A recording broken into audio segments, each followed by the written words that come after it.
Hello everyone, जेडबलई advance 2025 paper 2 का ये सम चलिए सॉल्व करते हैं।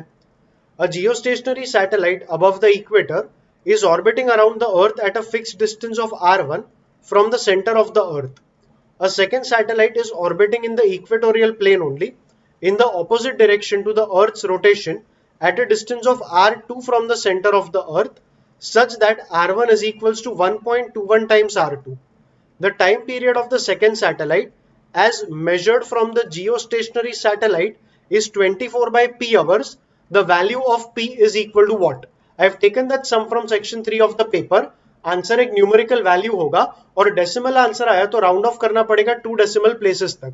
सो लेट्स बिगिन. जियोस्टेशनरी सैटेलाइट मतलब time period of revolution will be 24 hours.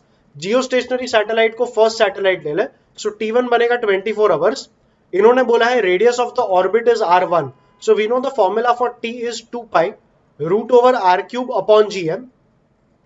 सो जब भी हम t1 अपॉन t2 करेंगे, t2 मतलब सेकेंड सैटेलाइट का time period, this will be r1 upon r2 power 3 और रूट के वजह से एक हाफ भी आएगा, सो टोटल पावर बन जाएगा 3/2. t1 को डाल दे 24, सो 24 upon t2 will be r1 upon r2 यहां से मिलेगा. So R1 is 1.2 times R2. So R1 upon R2 is going to be 1.21. So R1 upon R2 इसको डाला 1.21 पावर 3/2. 1.21 पावर 1/2 मतलब 1.21 का रूट दैट इज 1.1 एंड 1.1 का क्यूब करेगा तो 1.331 आएगा. So 24 upon T2 ये टोटल वैल्यू बना 1.331. So T2 ये बन गया 24 upon 1.331 आवर्स. अब इन्होंने पूछा time period of the second satellite as measured from the geostationary satellite. So time period आएगा 2 pi upon relative angular velocity, so that will be ω2 minus ω1. यहां पर यह भी बोला है कि second satellite is orbiting in the equatorial plane in the opposite direction, तो relative angular velocity लेगा, so that will be ω2 minus minus ω1, basically ω2 plus ω1. अब ω2 का फॉर्मूला होता है 2 pi by T, 2 pi by T 2 और ω1 बनेगा 2 pi by T1. So this is 2 pi upon 2 pi by T2 plus 2 pi by T1. यहां से 2 pi common ले ले, वो 2 पाई इस 2 पाई के साथ कैंसिल होगा, डिनोमिनेटर में आएगा 1 by T2 plus 1 by T1. LCM ले ले, so that is T1 plus T2 upon T1 T2 ऊपर चले जाएगा. So we finally have T1 T2 upon T1 plus T2. ये तेरे फाइनल टाइम पीरियड का फॉर्मूला बना. अब टाइम पीरियड उन्होंने बोल के रखा है 24 अपॉन पी था, सो टी को डाल देंगे 24 upon P equal to T1 into T2. इसमें T1 का वैल्यू तो ऑलरेडी 24 आवर्स था और T2 मिला था 24 अपॉन 1.331. सो T1 मतलब 24 इंटू T2 मतलब 24 upon 1.331 the whole divided by T1 मतलब 24 प्लस T2 मतलब 24 अपॉन 1.331.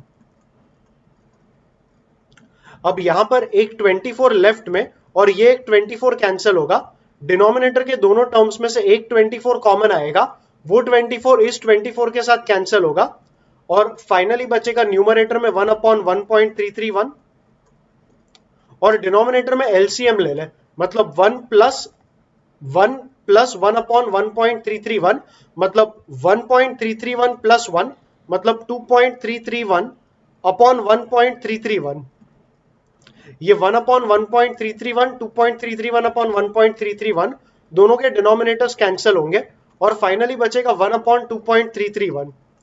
तो 1 अपॉन p इज 1 अपॉन 2.331 मतलब p का वैल्यू आ गया 2.331. If I round it off to 2 decimal places, इसका आंसर आ जाएगा 2.33. ऑफिशियल आंसर की देख ले, 2.3 और 2.4 के बीच में फाइनल आंसर होगा, so 2.33 is the correct answer and with that we are done with the sum. In my view sum काफी आसान था बिकॉज एक बेसिक फॉर्मूला यूज करके ये रेशियो लेके थोड़ा सिंप्लीफाई करके आंसर आ गया. जेडबलई एडवांस के क्वेश्चंस के लेवल के हिसाब से ये सम काफी आसान था. सो या दैट्स इट विद दिस सम. सम तुम्हें कैसा लगा कमेंट करके जरूर बताना. वीडियो को लाइक और चैनल को सब्सक्राइब करना. इस पूरे पेपर का प्लेलिस्ट नीचे डिस्क्रिप्शन में मिल जाएगा, उसे भी जरूर चेकआउट करना. हम मिलेंगे अगले वीडियो में.